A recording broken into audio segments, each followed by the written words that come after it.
Show. Paz do Senhor a todos. Esta manhã nós vamos falar sobre a esperança de Deus e a importância do valor que ela nos gera. Quero dizer para vocês que essa noite foi uma noite de bênção. Pensa num homem que acordou a cada 1 hora para não perder esse horário. Rapaz do céu. Eu falei, olha, esse é o horário. Ontem, na primeira ministração do Denilson, eu já falei. Pode falar. Ontem, na primeira ministração que o Denilson trouxe, eu já não queria perder o horário. Hoje, então, mas glória a Deus. Estamos aqui. Vamos dar início, vamos começar falando sobre Salmo 40, de 1 a 3, que diz assim: Coloquei toda a minha esperança no Senhor. Ele se inclinou para mim e ouviu o meu grito de socorro. Ele me tirou do poço de destruição, de um atoleiro de lama, pôs os meus pés sobre uma rocha e firmou-me num lugar seguro. Pôs um novo cântico na minha boca, um hino de louvor ao meu Deus. Muitos verão isso e temerão e confiarão no Senhor. Amém? Senhor Deus, meu Pai amado, que nesta manhã o Senhor possa usar a minha vida, que o Espírito Santo do Senhor fale através de mim, que a bênção do Senhor resplandeça sobre a vida de cada homem que aqui está, em nome de Jesus Cristo. A espera em Deus, a paciência do tempo de Deus. Ontem, irmãos, nós falamos, o Denilson trouxe aqui, falou sobre promessas, né? Sobre as promessas de Deus. Deus tem promessas, muitas promessas, para a minha vida, para a sua vida. Mas, muitas vezes não. Para que a promessa chegue, existe um processo. E o processo de Deus sempre tem um tempo que tem que ser percorrido. Se eu perguntar para cada um de vocês aqui, quem gosta de esperar, duvido que um levante a mão. Eu já visto que, quando a gente vai para a igreja, lá em casa, sou eu, 3 mulheres e uma cachorra. Uma cachorrinha que é fêmea. Lá em casa eu não tenho vez. Lá é homem lá, o negócio lá é crítico. Escasso. E lá, quando a gente vai para a igreja, já fala para a mulherada assim, ó, comecem a se arrumar, né? A hora que vocês estiverem na maquiagem, eu vou me aprontar. Pois bem, pois elas se arrumam, vão para a maquiagem. Rapaz, você acredita que eu termino e ainda tenho que esperar? Esperar para sair para ir para a igreja. Eu falei, olha... Ainda bem que é solar, viu? É solar, é uma exceção, né? Então, assim, esperar não é bom, né? Mas ele é importante. Mesmo quando falamos do nosso cotidiano, quando falamos da nossa vida cristã, do nosso relacionamento com Deus, vamos falar, como eu disse aqui, da espera em Deus e dessa importância que ela nos gera. Salmo 40 diz algumas verdades escritas pelo salmista e revelada pelo Espírito Santo. A primeira verdade é que podemos clamar a Deus e ter certeza que Ele nos ouve, nos atende e traz a intervenção para as nossas vidas. Amém? A outra verdade é que o nosso clamor e a resposta, entre o nosso clamor e a resposta, existe um intervalo de tempo definido por Deus. Um intervalo onde precisamos, sim, esperar. E não apenas esperar com inércia, né? Mas precisamos esperar com a atitude correta. O salmista diz que nós devemos esperar com paciência. Amém? Muitos podem pensar que simplesmente esperar, é falta de fé. Outros podem pensar que a fé pode ser como um passe de mágica, né? Que um simples agir, tudo se transforma. Mas esperar no Senhor e acreditar que, independente dos problemas que nos rodeiam, independente da tribulação, né? Precisamos ter fé, precisamos ter certeza de que Deus nos atenderá. Esperar no Senhor é ter certeza que Deus nos atenderá, independente da circunstância, que Ele irá intervir ao nosso favor, que Ele irá trazer o que esperamos e o que desejamos, amém? Esperar no Senhor é o que diz ali em Jó 19, 25. Porque eu sei que o meu Redentor vive e, por fim, se levantará sobre a terra.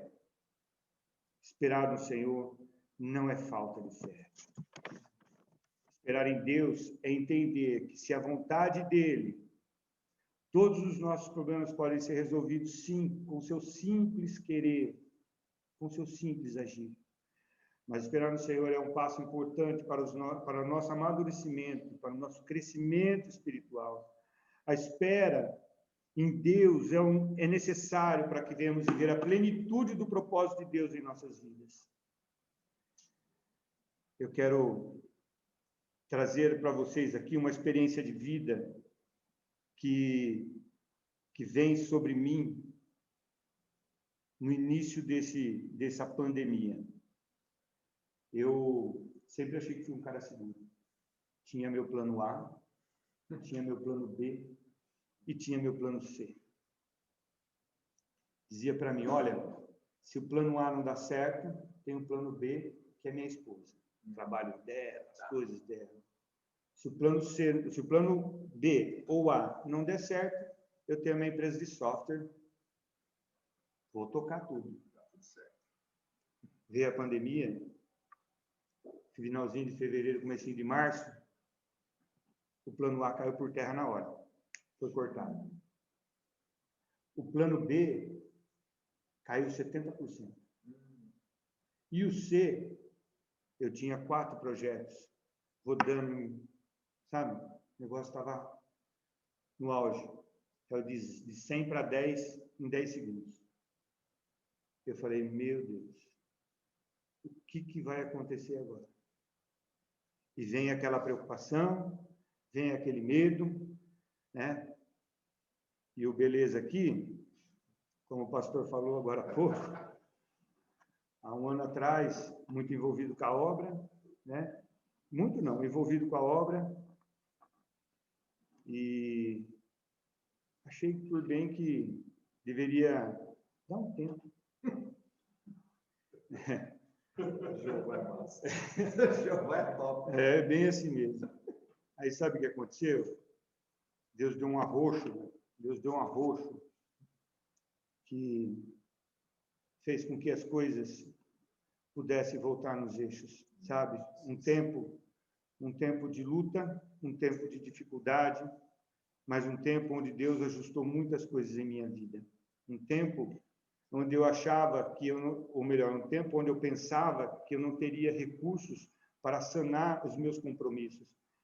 Olha, um tempo de muita busca, um tempo de muito clamor, um tempo de muito choro, um tempo de muito ajuste de processo pessoal, um tempo onde eu realmente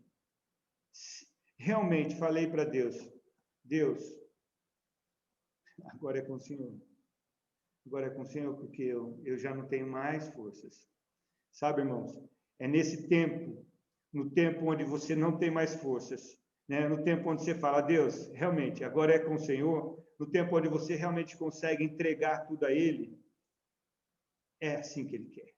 É assim que Deus quer, que nós entregamos tudo para Ele. Ele vai trabalhar por nós. E quando Deus trabalha por nós, irmãos, eu não tinha meu dia, minhas 24 horas eram tomadas por atividades pessoais. Final de semana. Eu não tinha, as coisas de Deus tinham ficado de lado. Mas Deus ajustou os processos. No tempo de crise, no tempo de dificuldade. Deus mudou a minha circunstância. Achava que ganhava muito. Ganhava é pouco. Muito eu ganho agora, pastor. Esses dias atrás, irmãos, eu tive a bênção de compartilhar, a oportunidade, né, de comprar algumas cestas básicas e doar. Coisa que eu nunca tinha feito no tempo que eu achava que era próspero.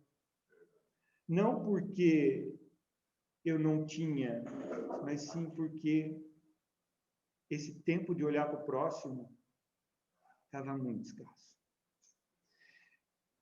Graças a Deus que Ele é misericordioso, bondoso, e Ele nunca deixou faltar. E não vai deixar faltar em tempos de crise, se nós tivermos em Deus tudo aquilo que precisamos, tudo aquilo que necessitamos, tudo aquilo que desejamos, Deus colocará diante das nossas vidas. E Ele fez isso comigo. Hebreus 6:12 diz assim: sejais imitadores dos que pela fé e paciência herdam a promessa. Ter paciência em tempos de crise e luta nos remete a entender que existem processos que precisam ser tratados em nós, assim como foi tratado em mim. Um tempo para que Deus possa ajustar os seus desejos sobre as nossas vidas. Precisamos, irmãos, colocar sempre em primeiro lugar as coisas de Deus. Quando fazemos isso, todas as demais coisas Deus faz por nós. Todas. Ontem, Denilson falou sobre promessas. Hoje eu vou falar também sobre desejos. Qual é o desejo de Deus para as nossas vidas? João 3,16 diz que porque Deus amou o mundo de tal maneira que deu seu Filho unigênito, para que todo aquele que crê não pereça, mas tenha vida eterna. Não são só promessas, são desejos de Deus para as nossas vidas. Deus quer que tenhamos vida abundante, vida eterna. Às vezes nós achamos que Deus, eu quero ser próspero, eu quero ser bem-sucedido, eu quero ter muito. Mas às vezes Deus quer que tenhamos uma vida plena e eterna. Simplesmente assim. Sobre o tempo, amados, a Bíblia diz que José teve sonhos. Teve um sonho onde a sua família se prostrava diante dele. Nós não sabemos a idade, a Bíblia não fala a idade de José neste momento. Mas a Bíblia fala que José tinha 17 anos quando foi vendido como escravo pelos seus irmãos. Em João 41:46, a Bíblia diz que José tinha 30 anos quando passou a servir Faraó. Foram 13 anos, irmãos. Foram 13 anos esperando a promessa. Foram 13 anos de ajuste. Foram 13 anos onde Deus tratou com José. Deus amadureceu José. Deus tornou José um governador. O tempo de Deus para a minha vida, para a sua vida, é um tempo necessário. A Bíblia ainda fala sobre outros exemplos de personagens bíblicos que passaram por um tempo para até receber as suas bênçãos. Mas ainda falando de José, José estava no cativeiro, né? E lá foi enviado o abençoado do copeiro e o bendito do padeiro, né? Chegado lá, uma noite, os dois tiveram sonhos. E José revelou os sonhos para ele. José disse para o copeiro, né, que o sonho dele era de uma aliança novamente formada com o faraó durante 3 dias, após 3 dias. Mas José ainda disse para o copeiro que intervisse em favor dele quando fosse diante de Faraó. José se lamentou, dizendo: poxa, eu não mereço estar aqui. Eu não fiz nada, eu fui vendido como escravo. Talvez nós possamos, nesses momentos, né, de crise, falar: poxa, eu não preciso, eu não mereço passar por isso, eu não mereço, sabe, eu sou uma pessoa boa. Mas foi necessário o tempo de José no cativeiro. Bom, a visão, a revelação de José se concretizou. O copeiro reatou aliança com o faraó. O padeiro todo mundo sabe o que aconteceu, né? Só que o copeiro não se lembrou de José. Teve mais um tempo de maturidade, de amadurecimento que José teve que passar para receber a promessa de Deus. Mas passado um tempo, o rei, o faraó, teve o sonho. Mas aqueles que eram para revelar os sonhos de faraó não tinham esse discernimento.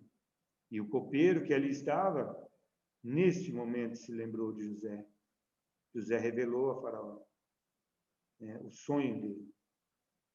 E aí nós sabemos a bênção que veio sobre a vida de José. José foi colocado como segundo homem daquele reino.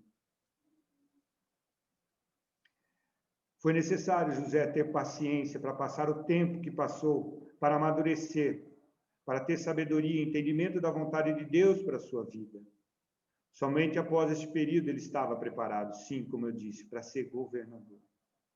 Agora, irmãos, eu quero que vocês guardem o que eu vou falar para vocês, mas guardem no coração de vocês.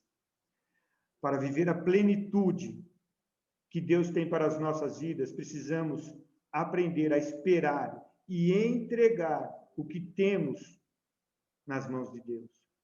O tempo de Deus nos amadurece.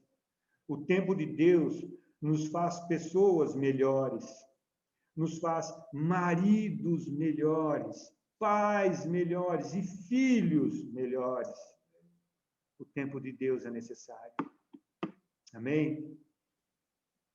Para finalizar, talvez eu conte aqui uma história que alguns já conheçam. Mas todos sabemos que o processo de uma lagarta se transformar numa borboleta, essa metamorfose, ela não é à toa. E teve um rapaz que decidiu seguir esse processo, acompanhar esse processo, do início ao fim. Leva um certo tempo. E a lagarta, de lagarta, fez o casulo. Ali ela começou a transformar-se numa borboleta. E para ela sair do casulo, gera um esforço significativo para aquele bichinho. E aquele rapaz, ansioso, vendo aquele esforço, aquele tempo todo de amadurecimento, de metamorfose. No momento que a lagarta estava saindo, ele falou assim, opa, deixa eu dar uma ajudinha aqui. Às vezes nós fazemos isso, né? Queremos dar ajudinha para Deus. No tempo de Deus, queremos dar ajudinha para Deus. Quando ele deu ajudinha para a lagarta, sair do casulo, sabe o que aconteceu? O processo se rompeu. Todo aquele esforço da borboleta para sair desse casulo, se rompeu, deixou de ativar enzimas que faz com que a borboleta realmente se transforme, possa voar, possa ter força para voar. Quando ela saiu, ela caiu, morreu. Gerou frustração na vida daquele rapaz, porque o processo foi abortado. Quando queremos dar a forcinha para Deus, gera frustração. Eu já tentei dar força para Deus. Pode contar, pode ter certeza. A frustração virá. Amém? É isso, irmãos. Quero que vocês fiquem com essa palavra. Entendam que o tempo de Deus é necessário.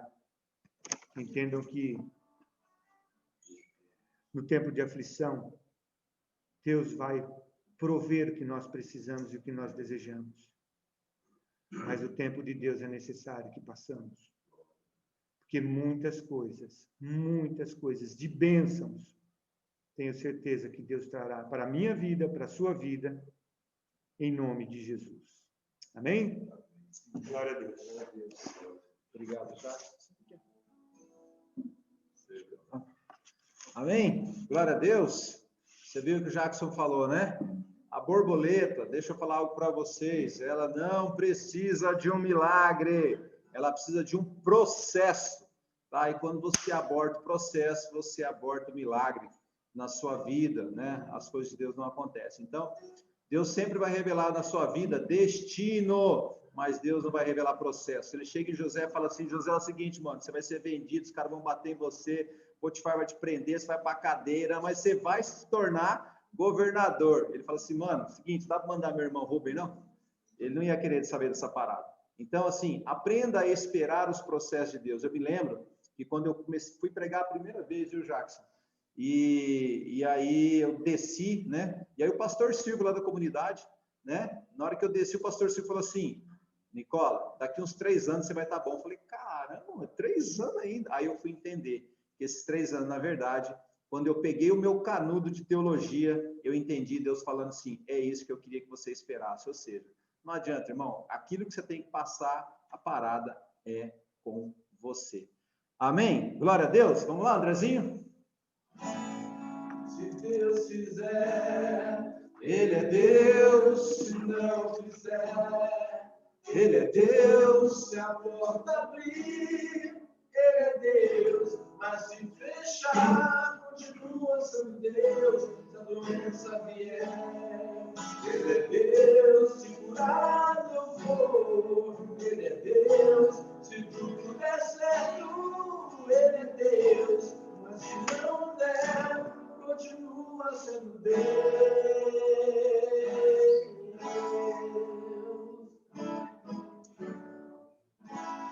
Amém, glória a Deus.